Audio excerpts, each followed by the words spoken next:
Bye boy 2017 में release हुई है ये फिल्म और ये नेटफ्लिक्स ओरिजिनल प्रोडक्शन फिल्म से ताल्लुक रखती है। IMDb फिल्मों पे नजर रखने वाली वेबसाइट है जिसने इस फिल्म को 10 में से 6 सितारे ही दिए हैं। यूँ देखा जाए तो फिल्म की कहानी काफी इंटेलिजेंटली लिखी हुई तो है, पर इसमें काफी बेवकूफियां भी है। ये फिल्म 16 साल के उम्र के किशोरों के ऊपर आधारित है। इस फिल्म में मुख्यतः कहानी इस प्रकार है कि एक नवयुवक के एक किशोर के सर पर मोबाइल के कुछ टुकड़े धंस जाते हैं और उसे एक असामान्य शक्ति प्राप्त हो जाती है और फिल्म किस तरह से बढ़ती है। तो आइए इस फिल्म का आनंद लेते हैं और इसकी पूरी कहानी को संक्षेप में समझने की कोशिश करते हैं। फिल्म की शुरुआत में एक लड़का स्कूल जा रहा होता है और स्कूल में ही उसकी मुलाकात एक लड़की से हो जाती है जो उसकी प्रशंसा करती है कि तुम तो पढ़ाई में बहुत ही अच्छे हो, क्या तुम मेरी मदद कर दोगे पढ़ाई में। और शाम को वो लड़का उस लड़की के घर जाता है पर उस लड़की का भाई बेहोश हालत में पड़ा हुआ होता है।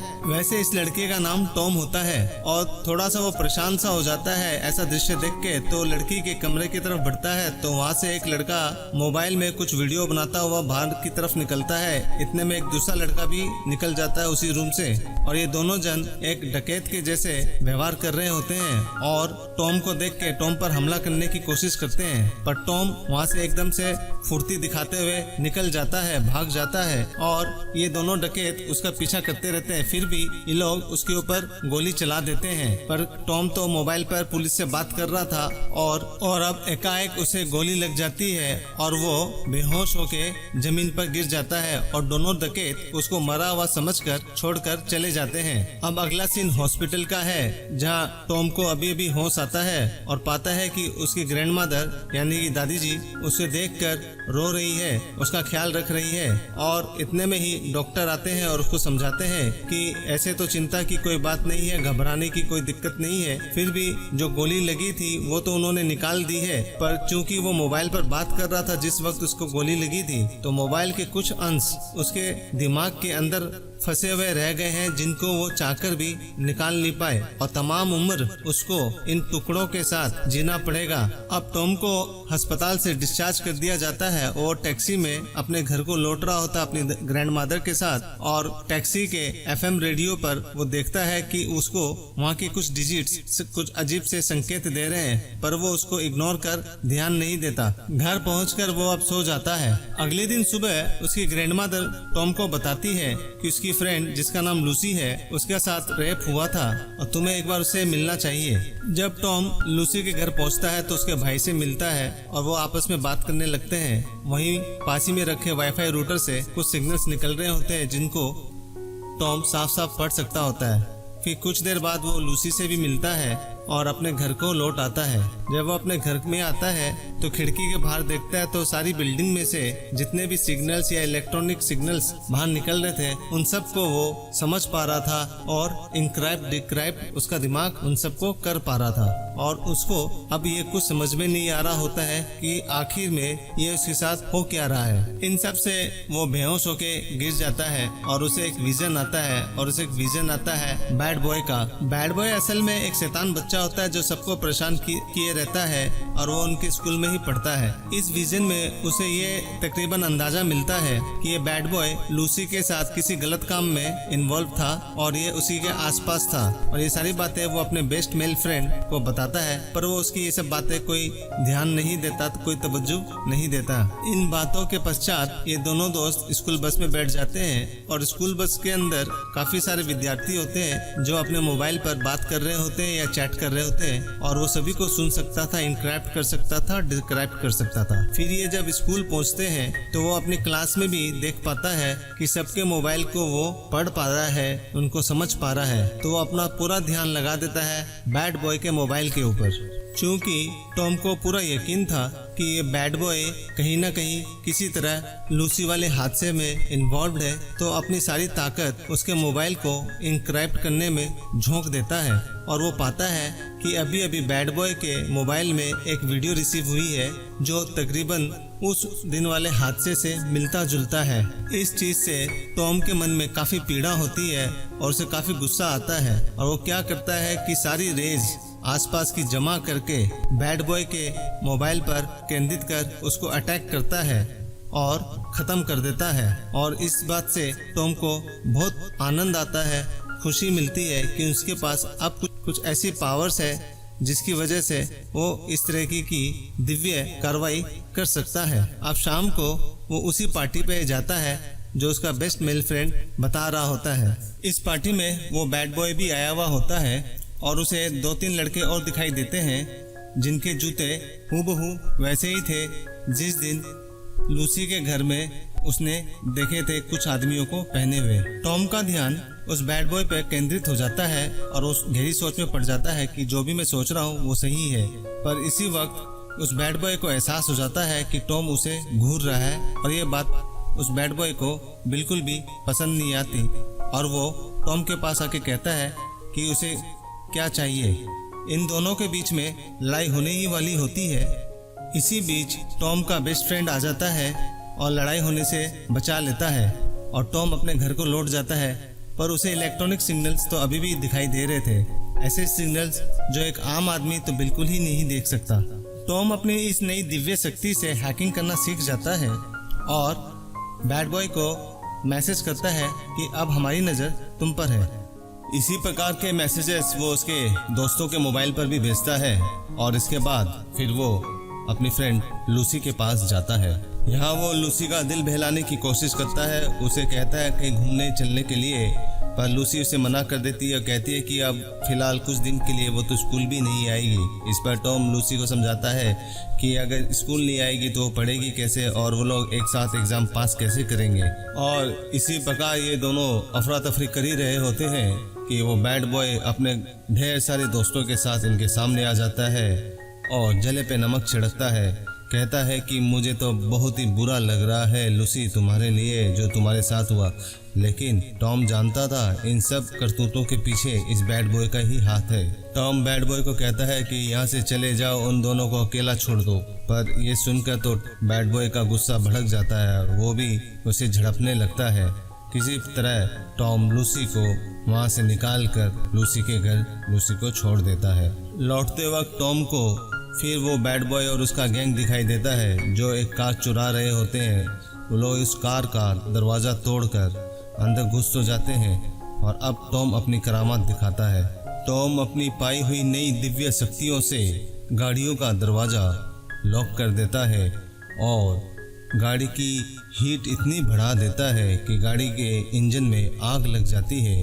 अब टॉम की आवाज़ गाड़ी के एफएम रेडियो से सुनाई देती है कि तुम सब ने मिलकर लूसी के साथ अच्छा नहीं किया और ये सब लोग मिलकर अपना गुनाह कबूल कर लेते हैं। इन लड़कों से टॉम को ये पता चल जाता है कि इन सब का एक सरगना है जो कि एक ड्रग डीलर है। अब वो अपनी पावर से उस ड्रग डीलर का पता लगा लेता है और उसकी गाड़ी को गंदा करने लगता है और ये गाड़ी गंदा करते हुए वो उस ड्रग डीलर को उसकी स्क्रीन पर दिखाता है।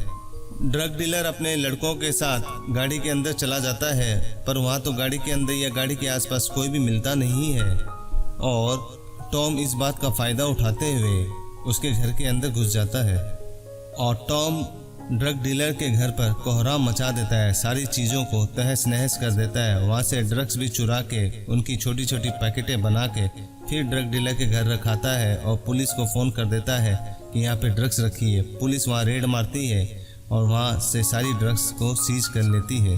केवल इतना ही नहीं, वो ड्रग डीलर का बैंक अकाउंट भी खाली कर देता है और ड्रग डीलर को कुछ समझ में नहीं आता कि हो क्या गया, तो वो अपने बॉस को फ़ोन करता है। तो उसका बॉस कहता है कि चिंता की बात नहीं है, मैं तुम्हें और ड्रग्स का स्टॉक भेज रहा हूँ, पर इस बार तुम जरा होशियार रहना। ये सारी बातें टॉम सुन रहा होता है और वो भी उसी जगह पहुँच जाता है जहाँ ड्रग्स की डिलीवरी होनी थी। पर वहाँ पे वो ड्रग डीलर टॉम को देख लेता है और टॉम को बहुत मारता है और टॉम अपनी सुपर पावर्स का इस्तेमाल करते हुए इन सब के शरीर में काफ़ी दर्द कर देता है। पर टॉम काफ़ी बुरी तरह से घायल हो चुका था, तो चलते चलते रास्ते में वो कहीं बेहोश होकर गिर जाता है। सुबह टॉम को होश आता है और वो फिर अपने घर को लौट आता है। घर लौटते ही वो देखता है कि ड्रग डीलर और उसका सबसे बड़ा बॉस उसके घर पे आए हुए हैं और उसकी ग्रैंड मदर को हॉस्टेज बना रखा है। अब वो उनको धमकाने लगते हैं कि तुम्हारे अंदर बहुत पावर से हमें सबको मालूम है और अब तुम हमारे लिए बैंक अकाउंट्स खाली करोगे दूसरे लोगों का। अगर तुमने हमारा जो भी कहा नहीं माना तो हमने लूसी को बंधक बना रखा है और लूसी के साथ फिर हम अच्छा नहीं करेंगे। ड्रग माफिया का सरगना बस टॉम के ऊपर प्रेशर बना रहा होता है कि वो उसकी बैंक में काफ़ी पैसा जमा कर दे और ऐसा फिर टॉम को करना ही पड़ता है। तभी इसके दिमाग में एक ख्याल आता है कि क्यों ना वो लूसी का मोबाइल हैक करके पुलिस को फ़ोन कर दे और वो ऐसा ही करता है। ड्रग डीलर का मेन सरगना टॉम को बताता है कि ये सारी राज की बातें उसे कैसे पता चली, तो कहता है कि तुम्हारे खास दोस्त ने ही हमें ये सारे राज फाश किए हैं, वो भी एक चंद पैसों के लिए। और अब वो कहता है कि तुम्हारी खैर नहीं और वो ड्रग डीलर को फ़ोन लगाने लगता है, पर ड्रग डीलर फ़ोन नहीं उठा रहा होता। तो ड्रग डीलर का मेन बॉस टॉम को लेकर उस जगह चला जाता है जहाँ लूसी को और उसके ग्रैंडमदर को बंधक बना रखा था, लेकिन वहाँ तो पहले से ही पुलिस पहुंची हुई थी। लेकिन पुलिस को वहाँ पर कोई नहीं मिलता क्योंकि बैड बॉय और उसके गैंग ने लूसी को बढ़िया तरीके से छुपा रखा था और गन पॉइंट पे ले रखा था। पर कुछ ही देर में गन नीचे गिर जाती है जो लूसी उठाने में कामयाब हो जाती है और अब लूसी इन लोगों को गन पॉइंट पर लेकर धमकाती है कि मुझे तो पहले से तुम लोगों पे शक था, तुम लोगों की आवाज़ को मैंने पहचान लिया था, पर फिर भी मुझे ये डाउट था कि शायद तुम लोग नहीं हो, क्योंकि मैं ऐसा सोच ही नहीं सकती कि तुम लोग मेरे साथ ऐसा करोगे। मैं तो तुम्हारी बहन के जैसी हूँ। तुम लोग सब मिलकर मुझसे माफ़ी मांगो अभी के अभी, नहीं तो मैं तुम लोगों को कभी माफ़ नहीं करूँगी। अब इस पूरी घटना के बाद लूसी वहाँ से बाहर निकल आती है, पर वो फिर पकड़ी जाती है बॉस के द्वारा और वो टॉम को धमकाता है कि अभी के अभी सारे पैसे ट्रांसफ़र कर दो मेरे अकाउंट में, वरना आज तो लूसी गई। ये देखकर टॉम को बड़ा ही गुस्सा आता है और वो इन सब लोगों के मोबाइल ब्लास्ट कर देता है, जिससे सब लोग जख्मी हो जाते हैं। और टॉम वहाँ से बाहर निकलने की कोशिश करता है लूसी के साथ, पर मेन बॉस फिर पीछे से हमला कर देता है।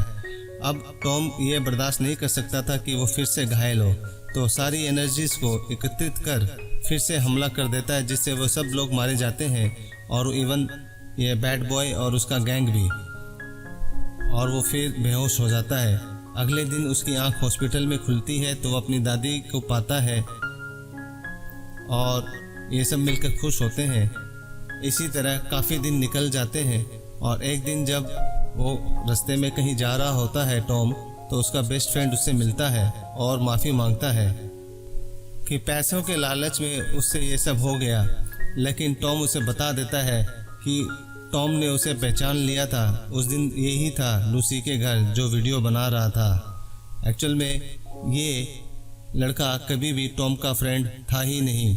टॉम उसे ऐसी बातें बताता है खाली, और मेरे सामने तुम कभी मत आना। टॉम ये भी बताता है कि मैंने तुम्हें एक और नया मौका दिया था, पर तुम सुधरने वाले नहीं हो, और उसे अपनी शक्ल कभी ना दिखाने की बात कह देता है। इससे वो वहाँ से चला जाता है। अब टॉम और लूसी एक दूसरे को मिलते हैं और एक अच्छा टाइम स्पेंड करने की कोशिश करते हैं। इसी के साथ ये फिल्म यहाँ समाप्त हो जाती है।